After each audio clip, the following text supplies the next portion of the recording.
여러분 좁은 문으로 들어가라 라고 오늘 주님께서 우리에게 말씀하십니다.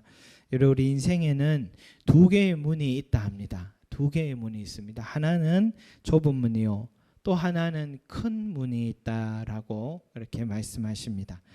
큰 문을 향해 걷는 길은 어때요? 넓다 했습니다. 넓고 많은 사람들이 그 길을 선호하고 그 길로 간다 합니다. 그런데 넓고 편안한 그 길임에도 불구하고, 많은 사람이 감에도 불구하고 그 문 끝에는 멸망이 기다리고 있다. 멸망의 길이었다라는 사실이고, 그러나 좁은 문은 어때요?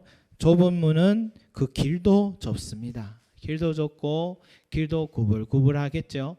불편하겠죠. 그래서 사람들은 그 길을 걷기를 꺼려하고 있습니다. 그런데 그 좁은 문을 열고 들어가면, 결국 그 좁은 문까지 가고 나면, 문을 열면 생명이, 영원한 생명이 기다리고 있다라고 주님께서 우리에게 아주 의미심장한 말씀을 전해주셨습니다. 여러분들은 좁은 길 가고 싶습니까? 큰 길로 가고 싶습니까? 저는 고향 갈 때는 큰 길이 좋더라고요. 큰 길로 가면 좋잖아요. 편안하고. 오늘날 이 시대에는 코드가 안락함 아닌가 싶습니다. 안락함. 그죠? 여행을 가도 잠자리가 참 중요하잖아요. 공간이 나에게 얼마나 안락함을 주느냐, 그에 따라서 값이 다릅니다. 값도 다르고 사람들이 많이 그곳으로 몰려듭니다. 저는 텐트 치고 캠핑하는 사람들 보면 대단하다 하는 생각이 듭니다. 텐트도 얼마나 비싼데 차라리 그 돈으로 콘도나 좋은 펜션에 가서 여러 날 지내고 즐기는 게 좋지, 시원한 에어컨 틀고 마음껏 샤워하고 얼마나 좋습니까? 그렇게 지내지 하고 혼자 말합니다. 혼자 말하는데, 이런 자연 속에서 텐트 치고 야영 캠프하는 사람들만의 그들의 즐거움을 모르니까 그런 생각하는 게 아닐까 생각됩니다. 해외여행을 가도요, 그 호텔이 몇 성급 호텔인가를 또 보게 되고, 또 요즘은 교회도요, 종교인 수련회 간다 하면은 이제는 교회 수련회 장소도 호텔 같은 그런 침실이 다 준비되어 있어야지 참여도가 높답니다. 제대로 이렇게 가족별로 그래 되어 있지 않고 이렇게 여러 사람 단체로 같이 자고 하면은 참여율이 떨어진답니다. 그만큼 시설이 중요하죠. 영화관을 가도 최신 시설이 구비되어 있는 영화관을 가고 싶고, 똑같은 식당이어도 서로 원조라고 하는데도 새 건물로 지어진 집에 또 가게 되고 그렇더라고요. 저도 설교를 준비하는데 시원한 도서관이 좋더라고요. 안락하고 시원한 도서관에서 할 때가 더 집중도 잘 됩니다. 그래서 학교, 병원, 교회, 고속도로, 휴게소, 모든 문화 공공시설들이 이제는 안락함을 느낄 수 있는 공간으로 만들려고 해서 무리해서라도 건축을 합니다. 재건축을 하고 리모델링 하는 것 같습니다. 왜냐?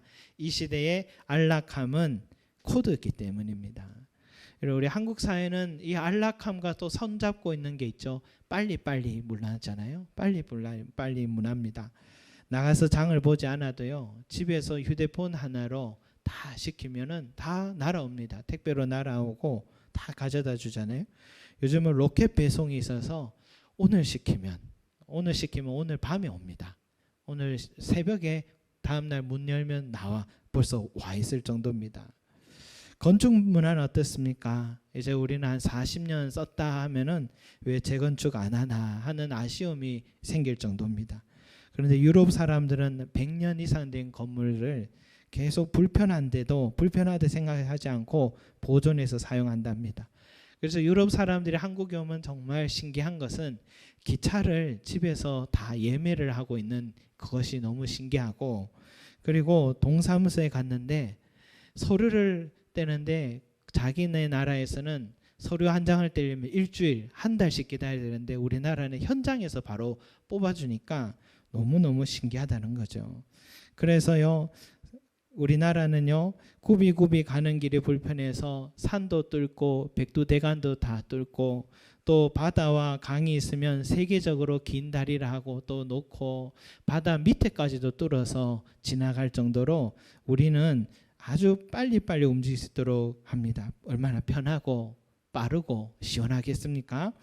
지금 일본이 아베 총리와 보수 지도자들이 당황하고 있는 것은 한국 국민들이 이렇게 발빠르게 불매운동하고 있는 사실에 지금 놀라고 있는데, 이런 국민성 때문에 이제 한국 기술이 너무 고속 성장을 하니까 그 위기감 때문에 규제를 지금 하고 있다라고 생각을 하고 있습니다.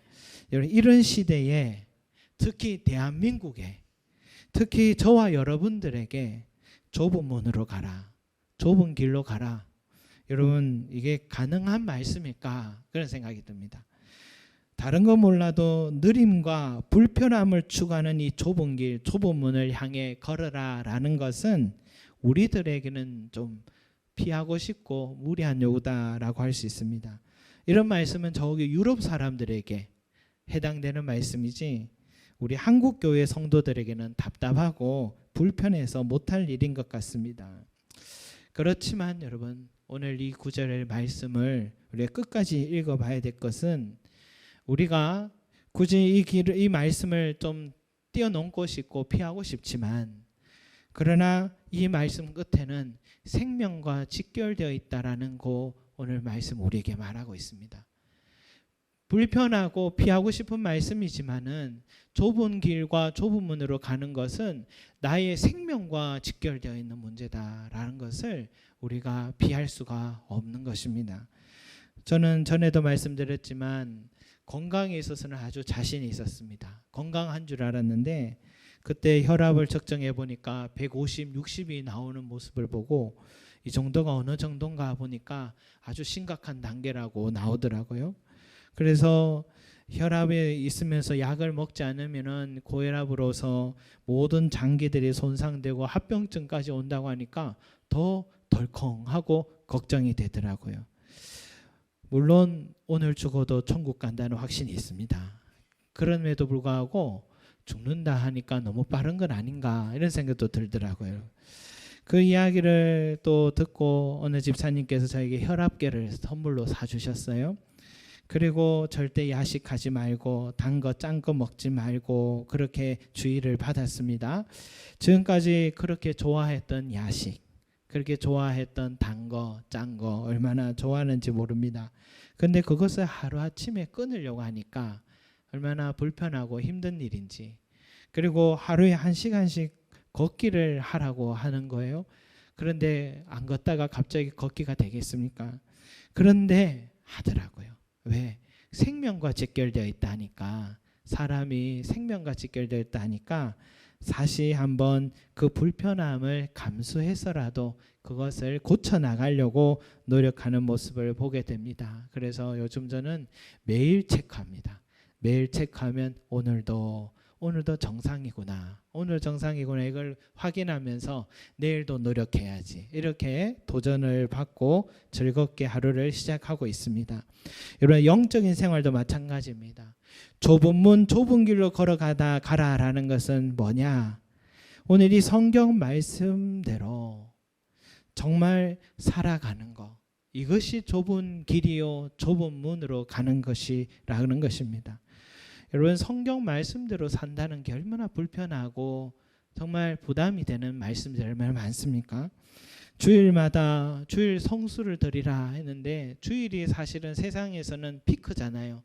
약속 제일 많이 잡을 수 있고 좋은 곳 갈 수 있는, 요즘 금요일 토요일은 쉬니까 금요일부터 2박 3일 동안 얼마나 좋은 날입니까? 그런데 우리는 교회 가야 된다는 이유로 아무 약속도 잡을 수 없는 그런 우리의 생활이잖아요.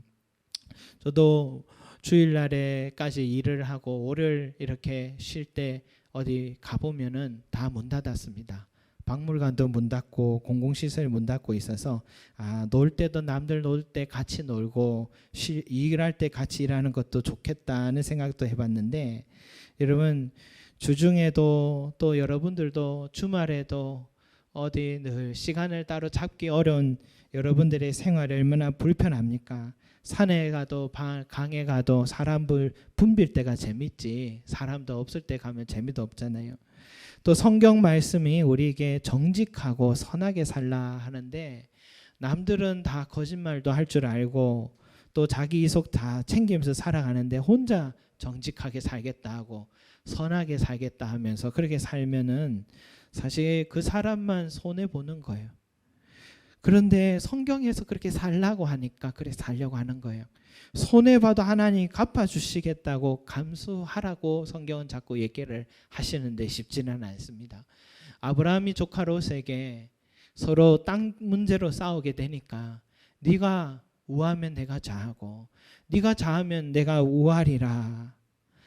그냥 해본 말인 것 같아요. 그런데 뒤도 안 돌아보고 조카 롯이 기름진 땅, 좋은 땅을 자기가 먼저 선택하고 그래도 한마디라도 아니에요. 삼촌 먼저 택하셔야죠. 이 말을 했어야 됐는데 자기만 알고 자기 것을 먼저 택하는 그 모습 보면서 아브라함이 가슴 아팠을 것 같아요.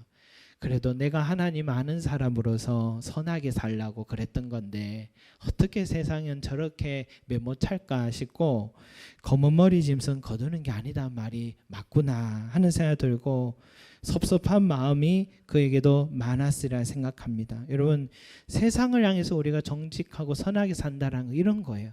손해보는 겁니다. 속상한 일이에요. 또 성경대로 삶은 제약은 얼마나 많습니까? 어떤 사람은 교회에 아무리 오래 다녔는데도 세례를 받지 않아요. 집사 직분을 받지 않아요. 왜 그러냐고 물어보니까 내가 세례받고 집사 직분 받으면 술 담배를 못할 것 같아서 못하겠대요. 또 밖에 나가서 내가 교회 집사다 장로다 얘기를 못하겠대요. 하면은 내가 손해 볼 것 같아서 말하지 못하겠다 하는 사람들도 보았습니다. 여러분 또 세상 사람들은 그렇게 큰 죄를 지도 눈 깜짝하지 않고 제 당당하게 사는데 우리는 정말 작고 사소한 내 마음의 죄를 지어도 늘 죄책감으로 하나님 앞에 부끄러워서 머리 못 들고 있는 그런 시무룩한 생활을 우리가 하지 않습니까?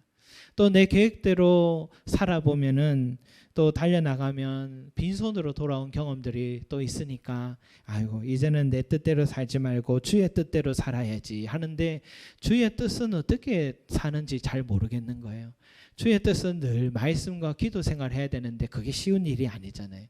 또 말씀대로 살라고 늘 내 자신을 정결하게 하려고 거룩하게 살려고 힘을 쓰고 노력하는데 그래야지 주님께서 나에게 자기의 뜻을 드러내시고 일하는 역사들을 보게 되는데 내 안에 육신의 소욕은 죽고 성령의 소욕이 살아날 수 있게 하려면 얼마나 어려운 노력이 필요하겠습니까? 그런 노력 속에서야 내 삶에 형통하고 열매를 맺는 것이거든요.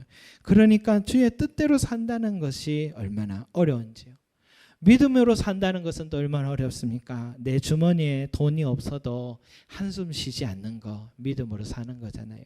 내 미래가 암담한데도 항상 기뻐하라, 쉬지 말고 기도하라, 범사에 감사하라 하니까 내 미래가 내일만 생각하면 답답하면서도 늘 웃는 겁니다. 웃으며 살라고 애를 쓰는 거예요.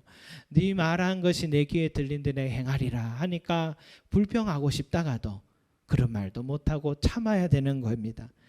여러분 눈에 보이는 것이 없음에도 불구하고 우리 하나님 아버지께서 주실 것을 믿고 인내하고 기다리는 생활 속 타는 일입니다. 힘든 일이에요. 그럼에도 불구하고 믿음으로 우리에게 살라고 합니다. 저도 목회자로서 참 믿음이 없었다면은 교회 사역과 설교 사역 중에서 저는 또 이런 사역들이 있는데 이런 사역들을 줄이고 어쩌면은 남들처럼 일하러 나가서 일하고 싶은 마음도 생길 것 같아요. 당장에 필요한 것들을 공급해야 되지 않겠습니까? 그런데 저는 두 가지를 못할 것 같아요.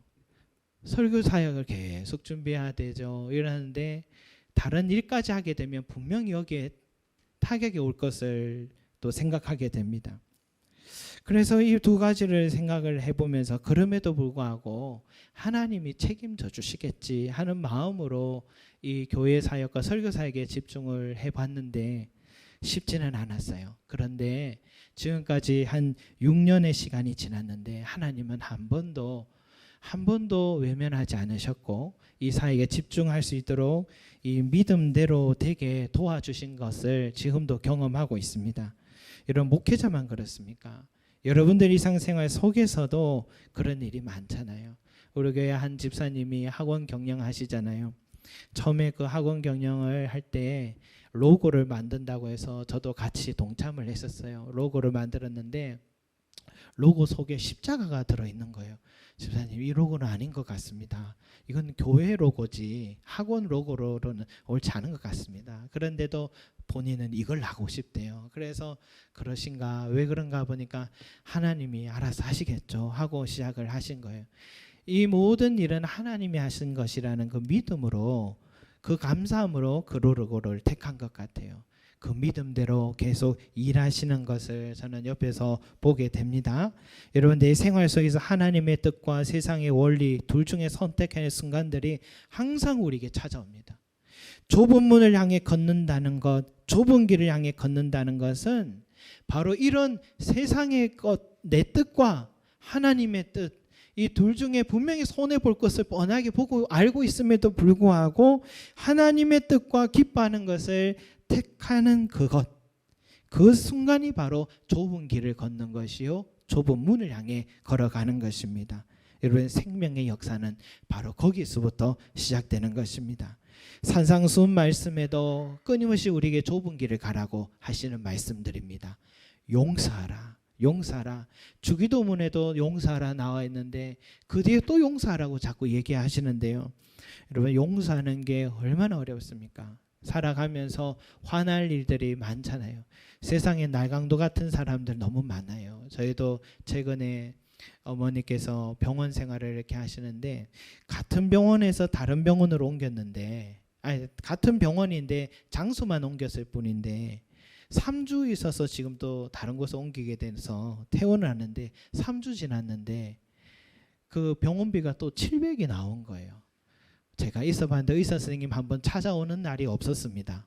재활한다고. 그런데 모든 검사랑 검사는 같은 병원에서 다 했음에도 불구하고 또다시 병원 검사를 하면서 제가 그걸 금액을 보고, 물론 저희는 국가에서 다 상당 부분 지원을 해줬는데 내가 내는 건 아님에도 불구하고 화가 나더라고요. 아니, 어떻게 이런 날강도 같은 일이 있나 하는 생각을 하면서 이번 주에 저 혼자 씩씩거리면서 분노했던 한 주간이 있었습니다. 여러분, 용서하기 참 힘든, 분노할 수밖에 없는 순간, 시간들이 우리 가운데 있음에도 불구하고 주님은 우리에게 용서하라라고 말씀하십니다.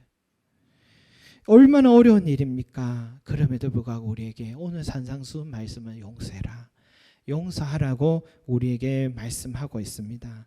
여러분, 우리 직장 생활을 하거나 또 사업장에서 얼마나 진상 같은 사람들 많이 봅니까? 그런데도 그런 사람들을 대할 때도 정말 용서한다는 건 어렵잖아요. 용서하라라고 주님은 우리에게 얘기하는데 우리는 참으면서 이 좁은 길, 좁은 물 향해서 걸어가게 되는 것입니다. 여러분, 내 힘과 내 의지로 용서할 수 없는데, 그런데 용서하기로 결심하면 우리 하나님께 용서할 수 있는 힘도 주시고 마음도 주시고 또 그 일로 인하여서 내가 언젠가 용서받게 되는 그런 은혜를 우리에게 주시는 것입니다. 여러분, 이것이 좁은 문을 향해 걷는 길이다. 좁은 문, 좁은 길은 직장을 포기하고 신학교에 가고 목회자가 되는 그런 길이 아닙니다. 지금 내 삶 속에서 주님의 말씀이 살아나도록 하고 또 내 뜻과 내 의지를 내려놓고 주님의 뜻이 이루어지도록 하고 주님이 주시는 힘으로 한 걸음 한 걸음 걸어가는 것, 그렇게 한다면 처음에는 조금 불편하고 힘들고 부담도 되고 그렇지만 시간이 지나면 이길 만큼 행복하고 편안하고 기쁘고 만족스러운 길은 없는 것입니다. 그리고 우리가 지난번에 철로 역정 영화를 보셔서 알지만 그 크리스천이라는 사람이 좁은 문을 향해서 걷잖아요. 그 길을 향해서 길을 걸어가잖아요. 그런데 그 길을 가는 데에 사실은 얼마나 어렵고 힘든지, 먼저 내 사랑하는 사람을, 가족들을 정말 함께 걷기를 원했지만 나라도 먼저 걸어야 되는, 떠나야 되는 아픔이 있었고, 그 안락한 그 성생활을 내려놓고 불편한 광야의 길을 걸어야 됐던 어려움이 있었고, 또 가다가 수렁에도 빠지게 됐고 수많은 유혹과 어려운 고난들이 순간순간 그 크리스천의 좁음을 향해 가는 길이 어려움이 있었잖아요. 그럼에도 불구하고 그 좁은 길을 향해 걸은 걸음이 혼자 걷는 게 아니라는 사실을 우리가 보았잖아요. 먼저는 전도자가 그에게 나타나서 그에게 길이 어느 길이라는 걸 안내해 줬습니다. 그리고 그가 수렁에 빠졌을 때에도 도움이라는 자가 나타나서 그를 내가 인생 여기가 끝인가 보다 했을 때 돕는 자, 그게 바로 그 보혜사 성령을 말하는 거잖아요. 성령님을 부르면은 성령님께서 건져주시고 그가 묻어있는 모든 더러움을 성령의 생수로 깨끗하게 씻어주시는 일이 있었고, 또 가다가 보면 또 뭡니까, 전도자가 또 잘못된 길로 가면 안내해주고 해석자를 또 만나게 해주고, 좁은 문 앞에 들어가니까 문을 금방 열고 또 선이라는 사람이 얼른 꺼집어서 안으로 들어주니까 수많은 사탄의 화살들이 좁은 문에다가 박혔던 모습들을 보면서 우리가 이 좁은 길, 좁은 문은 나 혼자 걷는 게 아니었습니다. 내 힘으로 걷는 게 아닙니다. 내가 넘어져도 건져내 주시고 또 불편해도 나를 도와주시고 안내해 주고 함께 우리 하나님께서 나와 함께 해주셔서 우리의 이 좁은 길을 선택하면 힘들 것 같아도 의외의 결과가 일어납니다. 더 감사하고 기쁜 일들이 많이 있고 더 만족한 삶들을 여러분 누리게 되고, 생명은 좁은 문 앞에까지 가서만 얻는 게 아니라 걸어가는 좁은 길에도 생명의 역사들이 계속해서 일어나니까 여러분 좁은 길이지만 선택해서 걷기를 바랍니다. 좁은 문을 향해서 끝까지 걸어가시 바랍니다. 여러분 그것이 하나님 말씀대로 살아가는 길이니까 그 길 속에 생명을 누리시는 저와 여러분이 되시기를 소망합니다. 아멘. 기도드리겠습니다. 사랑과 은혜가 많으신 우리 아버지 하나님, 좁은 문으로 들어가라. 좁은 문으로 들어가라. 큰 문은 멸망으로 인도하는 길이고 많은 사람들이 걷고 넓지만 멸망으로 인도하는 길이나 좁은 길, 좁은 문으로 들어가면 생명으로 인도해 주신다라고 약속해 주셨습니다. 주여, 우리가 세상에 사람들이 안락한 편안한 길, 좋은 길 많이 있습니다.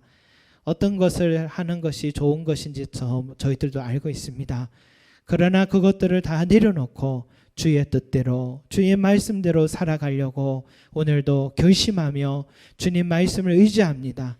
이 길에 발을 디딘 우리 모든 성도들에게 생명의 잔치가 일어나게 하여 주시고 우리의 걸어가는 걸음들 속에서 날마다 나와 함께 하여 주시는 우리의 아버지 하나님의 도우심과 성령님의 도우심이 날마다 우리 가운데 넘쳐날 수 있게 하여 주셔서 두려워하지 말게 하시고 감사와 기쁨과 찬송으로 이 길을 걸어가서 영원한 생명을 소유하는 우리 귀한 성도들이 될 수 있게 은혜 더하여 주시옵소서. 감사드리며 예수 그리스도 이름으로 기도드립니다. 아멘.